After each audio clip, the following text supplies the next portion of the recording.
What is your full name? Donald Eugene Thacker. My grandkids call me Pawpaw. I was born here in Indianapolis at the Methodist Hospital at 16th and Capitol. I think I had just a normal childhood. The neighborhood, there weren't any glorious homes or anything like that. It was just, we lived in a double at the beginning of my life. I had one sister. Her name was Marjorie. She was a sweetheart. My mother was Garnetta Thacker, and my dad was Al Thacker. My dad had two different jobs. He worked for the International Harvester in the factory, and then he had a woodworking business on the side, and he developed that into a full-time ownership job. My mom stayed at home with my sister and I. I did have some problems with my father. He was a strong disciplinarian.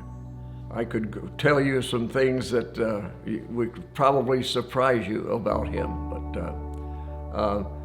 I love my mother. She was a special lady. My mother tolerated an awful lot of marital situations.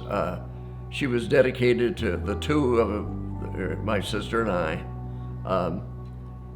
After they were divorced, she continued to just be a beacon of faith.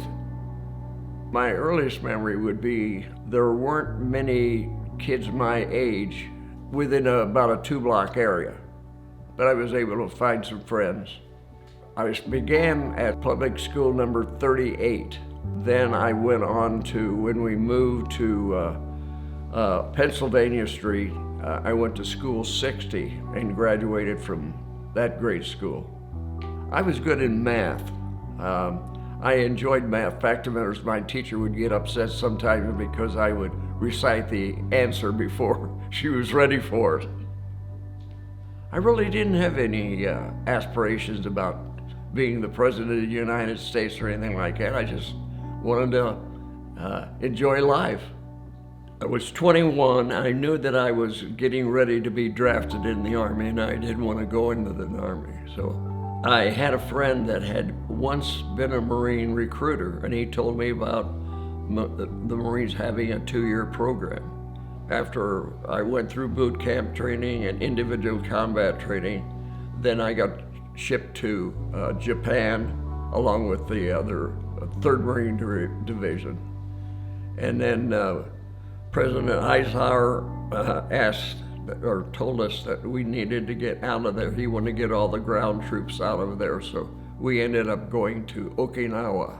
I was over there for 18 months and came back and had a short time before I was, released from the service. My wife's name was Susan Jane Armstrong. There's many things that struck me with Susie. Her beauty, her seriousness. She was just inspirational. She could look at something in a more positive way. She was just a beacon of strength. You couldn't ask for anybody better. We'd been dating for about 3 months, and I asked her to marry me, and she said no. She said, it's too soon. About a month later, she said, "Are you going to ever ask me?"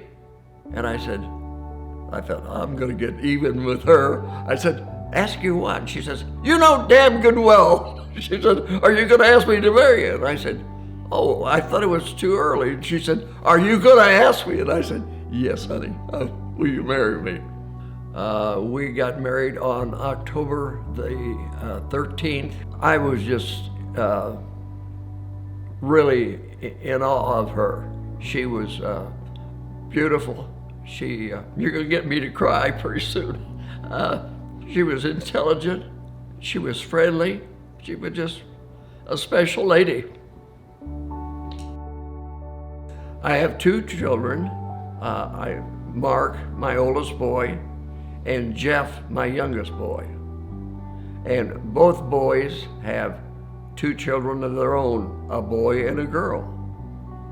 The most fondest memory I have is that when we first saw Mark born. It was kind of a funny story. We were at this small Catholic hospital in Elwood, and Susie said, "Don, I think I'm ready." And so I went out in the hallway, and there was this elderly nun tottering down the hall. And I said, "I think my wife's ready to deliver." And she said, "You stay out here." So she went inside. She was in there for a short time. She came back and she says, "I'll be back. Don't move." And I said, "Okay." So she came back with a dilation chart. She said, "Now this is the dilation chart." And I said, Yeah. She said, "Your wife's down here. She hasn't even really started."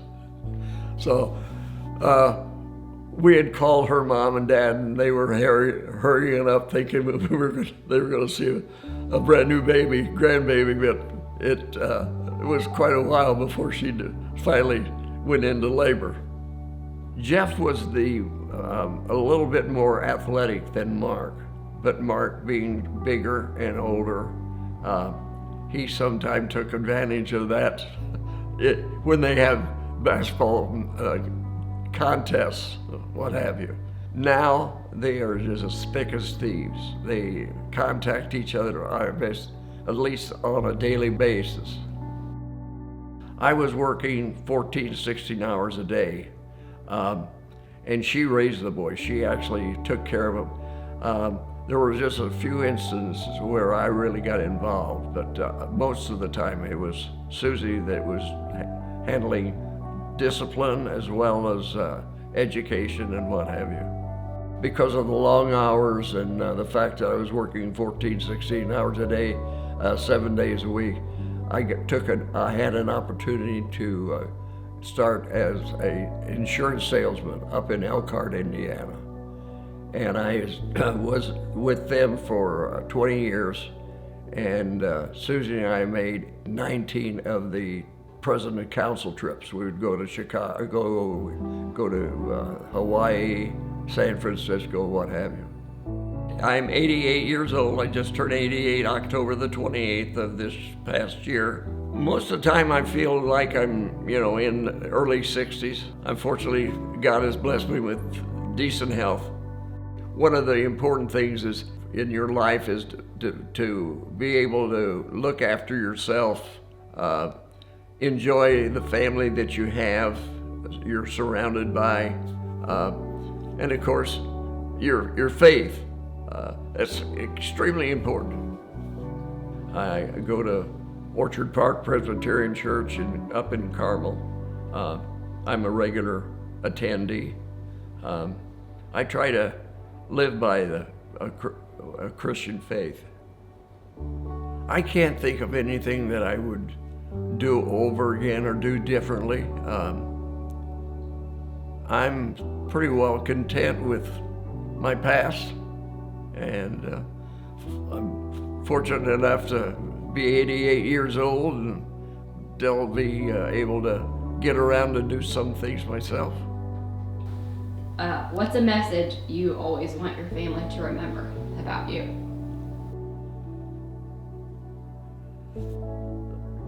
Knowing, I want the family to know that I've loved them, I care for them, and I wish them happiness.